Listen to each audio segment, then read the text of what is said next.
Hello everyone, and welcome back to Dishonored 2. I say welcome back because I did a series of this once before, and I never really finished the game. I kind of lost interest. However, lately I've been wanting to play it again, and I figured I'd record it for YouTube since Enderall is on a hiatus while I work on a new character.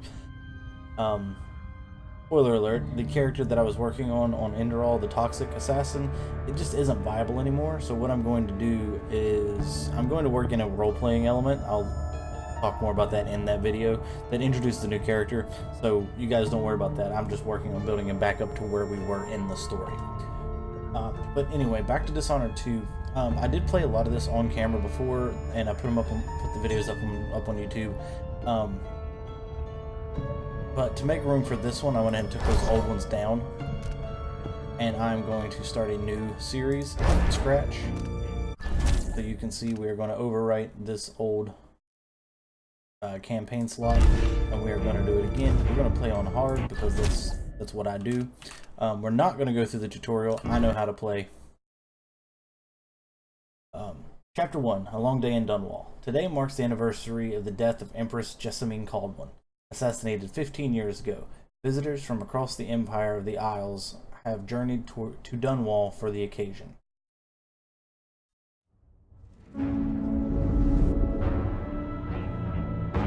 Why do we celebrate the anniversary of an assassination? 15 years ago, in the middle of a plague that nearly destroyed Dunwall, a paid killer assaulted the palace where I was born and stabbed my mother in the heart. In the aftermath, the men who sent the assassin tried to use me as a pawn in a game of power. They would have succeeded, but my father, Corvo Atano, hunted them down and cut their conspiracy to pieces. All these years later, am I the ruler my mother wanted me to be?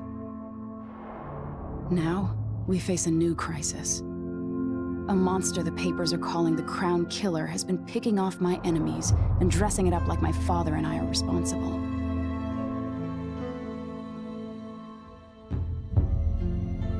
I don't know whether to get on a ship and sail to the opposite side of the world, or to have everyone around me executed.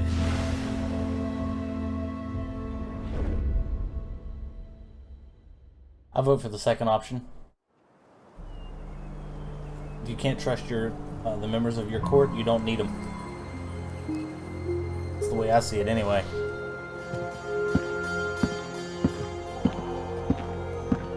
Watch your step, Majesty. I'm not looking forward to all the ceremony today. Your signet ring. There. You're ready. Thank you, Alexei. Open the doors.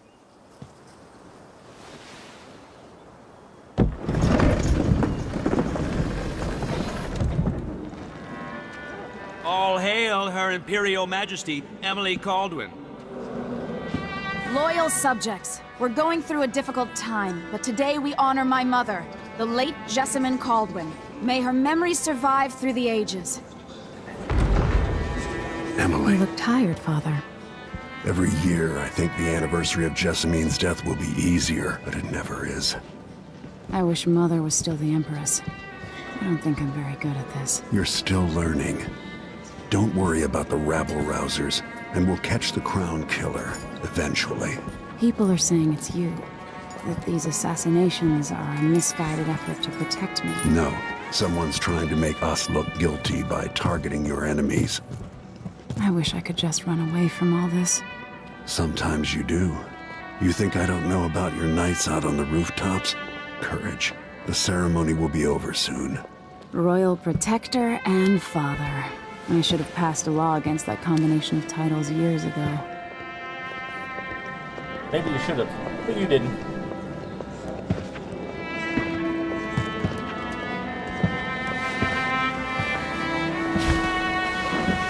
Your Majesty, before we begin the day's observances, we have an unexpected visitor, the Duke of Serkonos.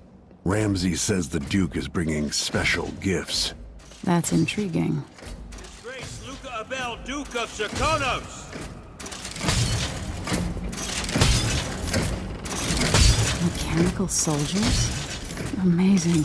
What is this, Ramsay? I didn't authorize those things. Your Imperial Majesty and Royal Protector Corvo Atano, a native of our homeland. Serkonos offers condolences on this sorrowful day, and gifts to remind you of our nation, the rising star on the southern horizon. We thank you, Your Grace. Save your thanks. For now, I give you the greatest gift of all, family. I present the lost sister of Jessamine Caldwin, your rightful empress, Delilah Caldwin. Impossible. My mother had a sister? My dearest niece, hello. It's not true. My father was Emperor Euhorn Jacob Caldwin, and Jessamine was my younger sister. At the time of her death, I wasn't ready to make myself known to you, and I was forced to leave Dunwall. But now I'm home. If you really Why is are my everything all mother's blurry? sister, I wonder. you're welcome to stay as All of a long as you sudden. like.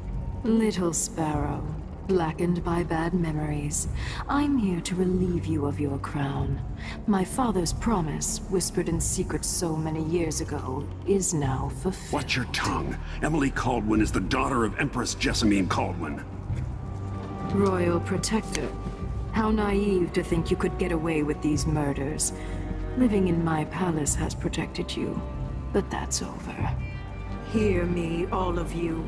Your rightful empress has returned. Capri pantsuit does All not hail suit the her well. Empress Delilah, first of her name. Arrest Emily Caldwin and her father for the Crown Killer murder. What?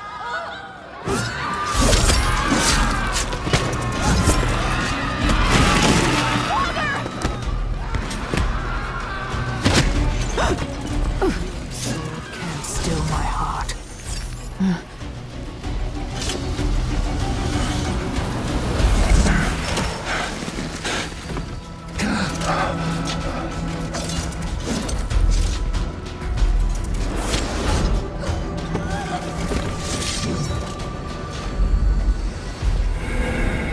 Alright, we are definitely going to be playing as Emily. I like her style better.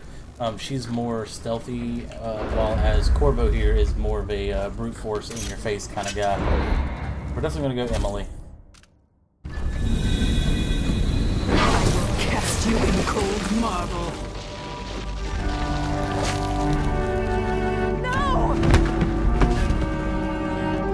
Also, I think I need to adjust something in the settings. Over time, you will come to love me. Perhaps someday you'll see me as the mother you lost. But until then, you'll be kept out of trouble. I'll lock Lady Emily in her chambers, then I'll bring her to Cauldron Prison until her trial. To keep the, My father lost it all when I was a boy, so now I wear this blurry. uniform, and I send 20-year-olds out to patrol the Rose Gardens instead of drinking with the men from the shooting club. Captain Ramsey, I heard shouting. Lady Emily, what happened? That'll be all, Captain Mayhew. No! That's the Royal Protector's fancy weapon. What kind of sword folds in half? honestly, not a very good one. A blade that has a hinge has a weak point.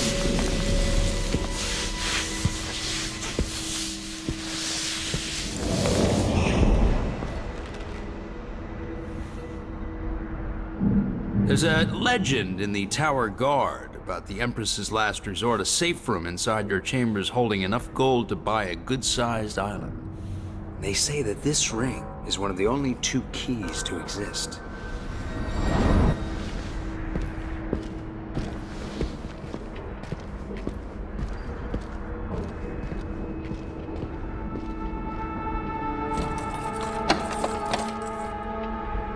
What happened?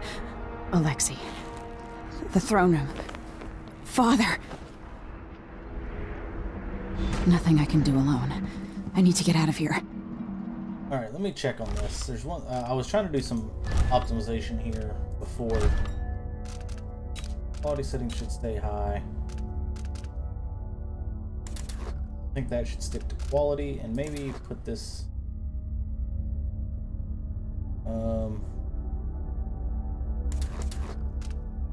Put the VSync on.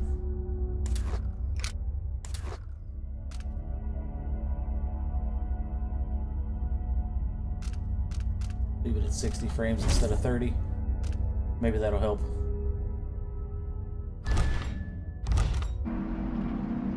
Maybe that'll help during the cutscenes and things to make people's faces and words and stuff not so blurry. So we are going to be reading some of these letters and stuff. Empress, we face yet another murder, and I cannot remain silent on this matter. Strange, is it not, that all the victims have openly opposed you? If not strange, then oh so very convenient. Is there anything you wish to tell me, Majesty? How can I be an advisor if you don't include me in these most sensitive of endeavors? I feel I must be the only person in Dunwall who doesn't know the truth about the Crown Killer. Don't leave me out in the cold. I remain your trusted servant and advisor, Lenora Helmsley. So Lenora believes that it's not me and Corvo doing all this, at least. Empress, the Royal Protector's Shakedown Cruise will launch the ISS Jessamine Caldwin just before the anniversary of your mother's passing, pending on your approval, of course. On the platform, we'll have a bottle of King Street brandy tied to a long tether that you will release to swing out against the hull. What you say during the ceremony is, of course, up to you, but here are some ideas intended to serve as food for thought. May a brisk wind hurry you to shores near, far, and fair. May you shelter your crew from perils of the ocean, of the terrible ocean. May you always sail for Bristol, true of heart and homeward bound. Yours faithfully, Advisor Wainwright. So as many advisors as an Empress is expected to do. Presented for your approval, the schedule from Middle Song's Eve. Morning meal with Tyvian. Presentation for research vessel Loblolly Swift. That's an odd name. Just returned from newly discovered island chain off the Pandician continent. Midday meal with dignitaries from Morley. We'll present you with a gift in exchange for your attention. Dedication speech for the new wing infirmary home for aged seafarers. Meeting on advisors on the bloodflies in the south. Evening meal with Lord Corvo at his request. That's how my day's supposed to go. Eat some food. Letter from the Tivian trade. As you know, freight from Serkonos bound for Tivia is now routinely set upon by pirates or spoiled with bloodflies. In addition to the loss of Tivian lives, be they crew, dock workers, or shipkeepers, there is material cost of the cargo itself, which can barely be calculated. If things continue unchecked, we'll be forced to cease trading with Serkonos and perhaps even embargo ships from the southernmost isle altogether. But this need not come to pass. The Trade Commission is a reasonable body and has already considered remedies to ameliorate the situation. We seek the following: independent, qualified collectors at all ports, patrols to defend against pirates and smugglers, compensation for the previous and future losses. This is a list of remedies that I wish to discuss with you in person at the earliest possible opportunity. So far, your staff have resisted our efforts to establish a definitive time for negotiation. Prompt them to action, Majesty. We are eager to travel to Dunwall. Until we can sit down and discuss this in a civilized fashion, I send you your best. Alright, out the window. That's our city. How many times have I looked at that skyline? It feels like everything just changed. That's the city of Dunwall. In through this window, and now we are... Delilah is some sort out of of our witch. room. How is this possible? And we want to pick up all the money that we can find. Lady Emily, you're all right. Yes, I am alright. You don't sound so much, though, Alexei. Where's the Royal Protector? There's a coup underway. My father is... he's imprisoned, for lack of a better word. You've got to get out of the tower. Through your safe room. There was a captain earlier today, down at the docks, looking for the Royal Protector. Find her. Get out of Dunwall. Alexei, I'm sorry. Goodbye.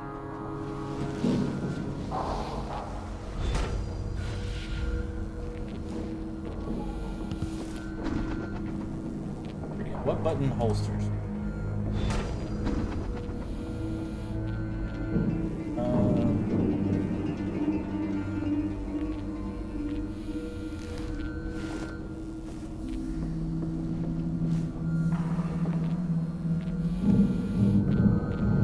I forget. What button is it?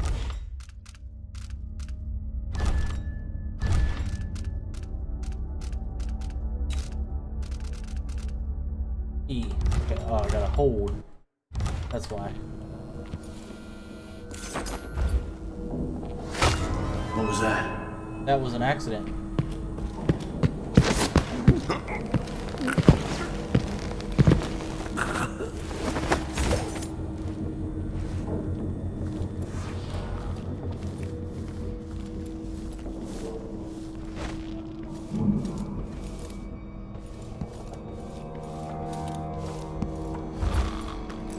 These bastards are working with Ramsay and the Duke of Serkonos. Set him down over here, out of the way. Pick up things that are worth money. Actually, you know what? You come with me. Put you down here.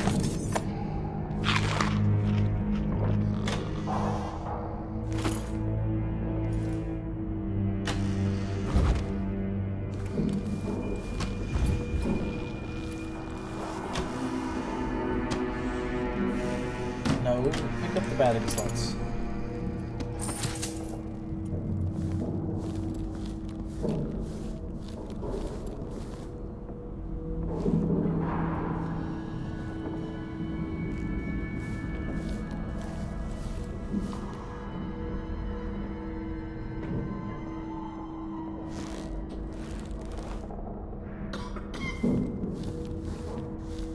Alright, I know there's a second guy out here somewhere.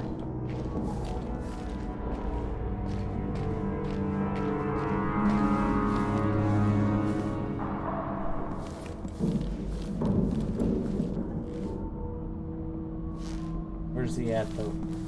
That's the question.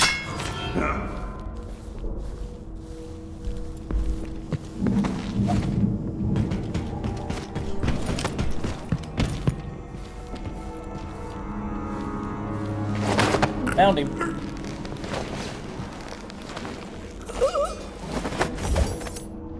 Traitors.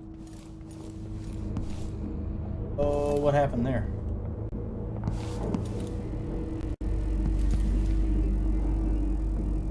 Encoding overloaded. Consider turning down thing. Alright, I can't have this at 60 frames. It causes problem with the recording.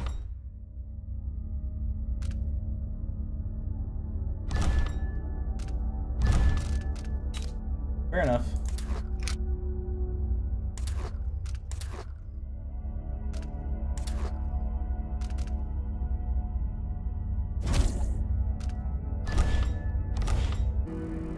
Alright, hopefully that won't happen again.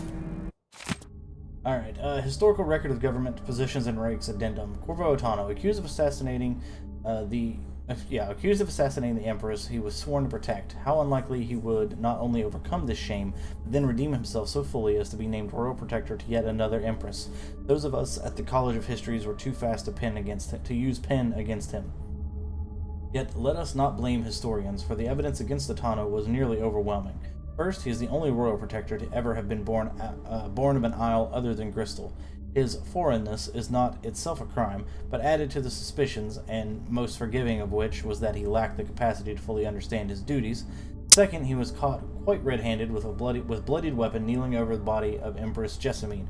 Of course, it turns out that even this damning evidence was part of a clever plot to destroy the Empress and remove Otano from interfering with ongoing plans of Lord Regent's conspirators.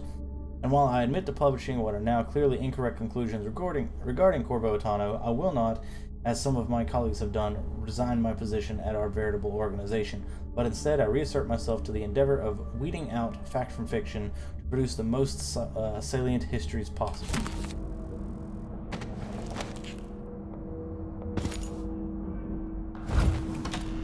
I think there's some more money in one of these drawers. These cabinets somewhere. Maybe it's this one. There's a pouch. Crown Killer strikes again. Dunwall citizens express shock and fear as yet another outspoken critic of Empress Emily Caldwin has met with a violent demise. The latest victim is none other than Ichabod Boyle, notable entrepreneur and supporter of the arts. Boyle recently wrote an opinion piece harshly criticizing the Empress for what he called her slipshod style of governance and her willful neglect of duties. Authorities are convinced the Crown Killer is the culprit, given the gruesome details left at the crime scene. As Her Majesty's most outspoken adversaries fall one by one to this notorious assassin, we boldly ask, is it now the duty of the Royal Protector to murder all who dare criticize the throne? Well, we would certainly hope Corvo is not doing that kind of thing.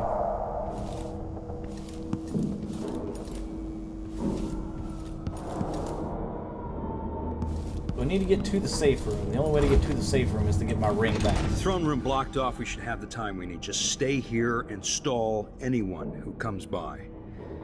I'll be back when I've searched the royal chambers, assuming I don't accidentally lock myself in this damn safe room. We'll cover for you if anyone from the Duke's party returns. This is exciting. Everything's changing. Yeah. New mission clue. Mortal Ramsey could be locked inside the safe room, which contains rations and water. A new captain goes by the name of Megan Foster arrived in Dunwall. She's looking for Corvo Attano. Maybe she can help you. Maybe she can. Have a royal quarters key. Use the royal quarters. The key to the royal quarters. Ramsey used this key to lock you in. Okay. The Natural Order. That's the one I picked up off the guy. The Ramseys once hosted the King and Queen of Morley. Did you know that? I spent my childhood playing with the Buntings and the Boyles, the cream of society. And very soon you'll be back at the top, Captain.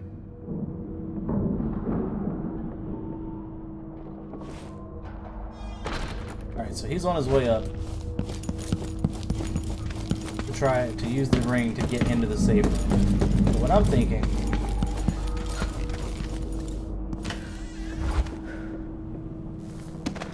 is that we jump him when he comes around the corner.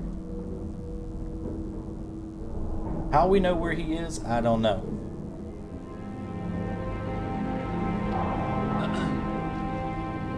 Now I am going to be trying my best to play this non-lethally, although if we end up killing someone, it's not that big a deal.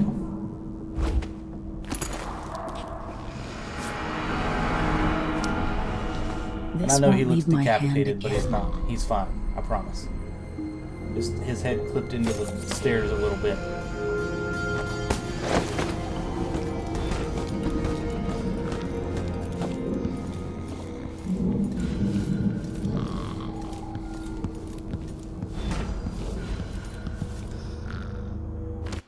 Missed that. Captain Mayhew, you don't know me, but you've got to tell the Royal Protector that I have urgent need of his time. I'm carrying a message that has been delivered face-to-face. That has to be delivered face-to-face. Tell him I'm working with Anton Sokolov, an old friend. All the boats are being sent away from the docks, but I'll delay as long as I can. Tell Lord Corvo to find me there. My ship is called the Dreadful Whale, Megan Foster. And that's how we knew Megan Foster was her name. Anton Sokolov made this lock.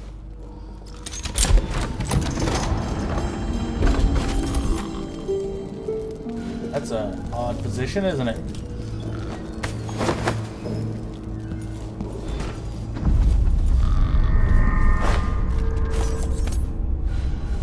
Now we can lock him in.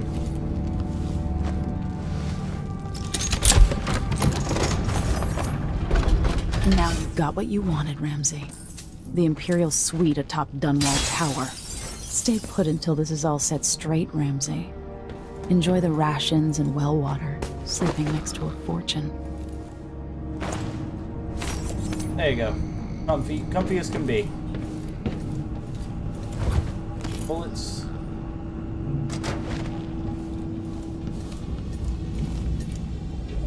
I was thinking maybe we should take all of his food, but maybe not. You make an awful lot of noise. Alright, Corvo the Attano. His parents were older at the time of his birth, and his father died in a lumber accident outside the city when Corvo was still young.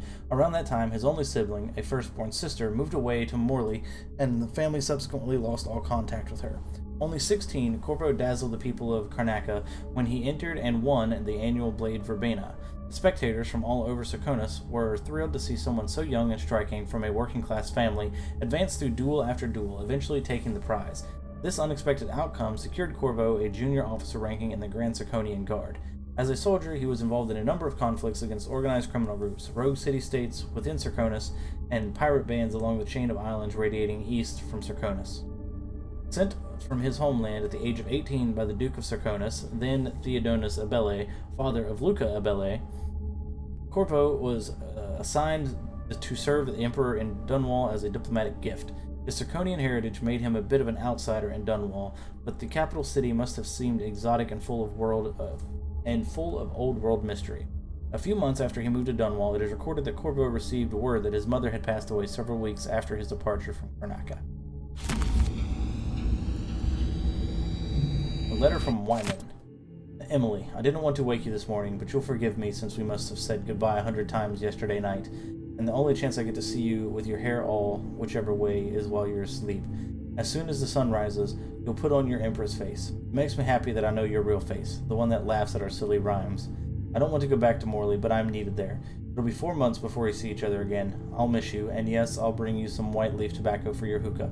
Lord Corvo, if you're reading this letter as per your royal protector functions, know that I am joking and perfectly aware that the white leaf tobacco is forbidden in Crystal.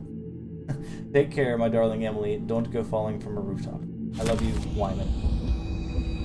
Aw, she has herself a little boyfriend. I'll need this. Health. We already read Crown Killer Strikes Again. Take the pistol bullets. Bone Charms. Excerpt from a book on sailing traditions and scrimshaw. Bone Charms. A sailor's blessing, they say. The carving itself is a practice from long back, passed from salty days to young greenhorns, or passed from salty dogs to young greenhorns still finding their sea legs. In old times, sailors cut into the tusks of ice seals and into the arm-long fangs of the bears that roamed the islets north of Tibia. Once the whaling trade began, the practitioners began engraving the bones of those great beasts, rendering charms that sing in the night and grant some small boon, increasing a lover's vigor or providing defense against pregnancy. Sounds like superstition to me. Hey, whatever floats your boat, I guess. Alright, so here's our gun case. I have a feeling I'll need these. Pistol. Spyglass. Press tab to use the spyglass. The reserves won't help against Delilah, even if I had a way to carry it all out of here. At least take some of the money with you, right? You never know when you might need to make some purchases. Part 2. In an act of rebellion, young Jessamine Caldwin chose Corvo as her royal protector when Corvo was 19 and she was 12. He served her as loyally as a bodyguard, courier, and some say spy, before and after she was crowned empress. Though it was scandalous gossip at the time, it said that they began a love affair around 1823 when Jessamine was 18 and Corvo 25. The next chapter of Etano's life is like something out of a legend. During the time of the rat plague, when the Empress fell, Corvo was accused of regicide and sentenced for execution. He was thrown into Coleridge prison and publicly reviled. He escaped, and as part of a small conspiracy dedicated to throwing down the tyrannical Lord Regent, Corvo struck back at the people who killed the Empress and who wronged him. As the Lord Regent fell, loyalist conspiracy turned on Corvo, poisoning him. Surviving through some inner resilience, he located the true assassin of the Empress and fought his way out of the flooded district. Corvo eventually cornered the last of the loyalists on King Sparrow Island at the Burroughs Lighthouse and rescued Emily Caldwin, heir to the throne. Romantic involvement between Corvo Attano and the Empress Jessamine Caldwin was a terribly kept court secret, and thus it is widely held that Emily Caldwin is their daughter. Following the interregnum, Corvo watched over Emily as she began to rule the Empire of the Isles. And I may have butchered some of those words, I've never heard of them before. We got a couple more books to read and then we'll call it a day. Whispers from the Void, Part 1. It is a common story. A person is stopped breathing, pinned under carriage wheels, or some other tragic happenstance, and it is thought to be dead. But when the weight is removed, they make a quick recovery. Nonetheless, for a moment or two, this person was lost to us, lost to the world itself. And what did they experience while in this temporary death? Darkness? Nothingness? No, indeed not. They tell us, as so many before have, that they were in a particular place, and can describe it vividly. And who among us does not know this place? Have we all not seen it in our dreams? A place where we share, in the farthest reaches of our minds. The realm where nothing makes sense, where one is at once both lost and at home. The Void. These little glimpses of the void in dreams or described by those awakened from comas are not limited to select few. In my interviews, I have gleaned that there is not a single citizen without such visions at one time or another. This, then, must be a real place, not folklore or mass delusion. Perhaps it exists deep below the earth or far above it. Perhaps it is right next to us, but hidden. Some trick of the light or wondrous curtain bars us from fully knowing it, and we all but wait for a natural philosopher to unlock the phenomenon, to show us how to see it at will. But when so revealed, it will not be a fearsome place any longer. not the distant and special realm described in the myth of the outsider. It will be strange, yes, even unsettling, but nonetheless it will be a new realm for us to explore and eventually conquer. What new treasures await us there? Are the lakes made of liquid diamond, the clouds weightless silver gas? And what things would we learn? See, that's the kind of thinking I don't like. As soon as they find a new thing, they want to take it over and conquer it. That's just not right, if you ask me.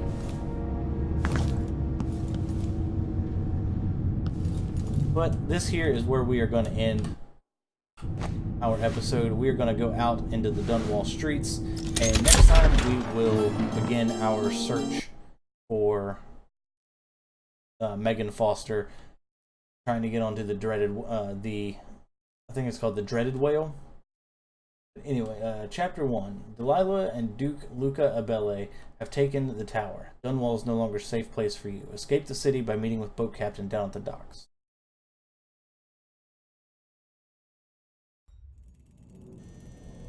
If y'all have enjoyed this episode as much as I've enjoyed Until I making understand this, I have to go into hiding.